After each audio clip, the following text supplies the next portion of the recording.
एक अति सुंदर महिला ने विमान में प्रवेश किया और अपनी सीट की तलाश में नजरें घुमाई। उसने देखा कि उसकी सीट एक ऐसे व्यक्ति के बगल में है जिसके दोनों ही हाथ नहीं हैं। महिला को उस अपाहिज व्यक्ति के पास बैठने में झिझक हुई। उस सुंदर महिला ने एयर होस्टेस से बोली, मैं इस सीट पर सुविधापूर्वक यात्रा नहीं कर पाऊंगी क्योंकि साथ की सीट पर जो व्यक्ति बैठा हुआ है उसके दोनों हाथ नहीं हैं। उस सुंदर महिला ने एयर होस्टेस से सीट बदलने हेतु आग्रह किया। असहज हुई एयर होस्टेस ने पूछा, मैम, क्या मुझे कारण बता सकती हैं? सुंदर महिला ने जवाब दिया, मैं ऐसे लोगों को पसंद नहीं करती। मैं ऐसे व्यक्ति के पास बैठकर यात्रा नहीं कर पाऊंगी। दिखने में पढ़ी लिखी और विनम्र प्रतीत होने वाली महिला की यह बात सुनकर एयर होस्टेस अचंभित हो गई। महिला ने एक बार फिर एयर होस्टेस से जोर देकर कहा कि मैं उस सीट पर नहीं बैठ सकती, अतः मुझे कोई दूसरी सीट दे दी जाए। एयर होस्टेस ने खाली सीट की तलाश में चारों ओर नजर घुमाई पर कोई भी सीट खाली नहीं दिखी। एयर होस्टेस ने महिला से कहा कि मैडम, इस इकोनॉमी क्लास में कोई सीट खाली नहीं है, किंतु यात्रियों की सुविधा का ध्यान रखना हमारा दायित्व है, अतः विमान के कप्तान से बात करती हूँ। कृपया तब तक थोड़ा धैर्य रखें। ऐसा कहकर होस्टेस कप्तान से बात करने चली गई। कुछ समय बाद लौटने के बाद उसने महिला को बताया, मैडम, आपको जो असुविधा हुई उसके लिए बहुत खेद है। इस पूरे विमान में केवल एक सीट खाली है और वो प्रथम श्रेणी में है।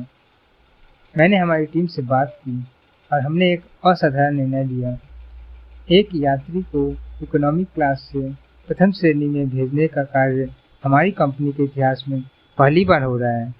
सुंदर महिला अत्यंत प्रसन्न हो गई, किंतु इसके पहले कि वह अपनी प्रतिक्रिया व्यक्त करती और एक शब्द भी बोल पाती, एयर होस्टेस उस अपाहिज और दोनों हाथ विहीन व्यक्ति की ओर बढ़ गई और विनम्रतापूर्वक उनसे पूछा, सर, क्या आप प्रथम श्रेणी में जा सकेंगे? क्योंकि हम नहीं चाहते कि आप एक अशिष्ट यात्री के साथ यात्रा करके परेशान हों। यह बात सुनकर सभी यात्रियों ने ताली बजाकर इस निर्णय का स्वागत किया। वह अति सुंदर दिखने वाली महिला तो अब शर्म से नजरें ही नहीं उठा पा रही थी। तब उस अपाहिज व्यक्ति ने खड़े होकर कहा, मैं एक भूतपूर्व सैनिक हूँ और मैंने एक ऑपरेशन के दौरान कश्मीर सीमा पर हुए बम विस्फोट में अपने दोनों हाथ खोए थे। सबसे पहले जब मैंने इन देवी जी की चर्चा सुनी तब मैं सोच रहा था कि मैंने भी किन लोगों की सुरक्षा के लिए अपनी जान जोखिम में डाली और अपने हाथ खोए।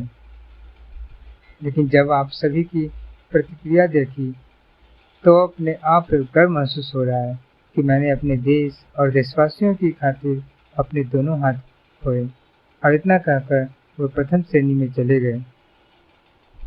सुंदर महिला पूरी तरह से शर्मिंदा होकर सर झुकाए सीट पर बैठ गई। अगर विचारों में उदारता नहीं है तो ऐसी सुंदरता का कोई मूल्य नहीं है।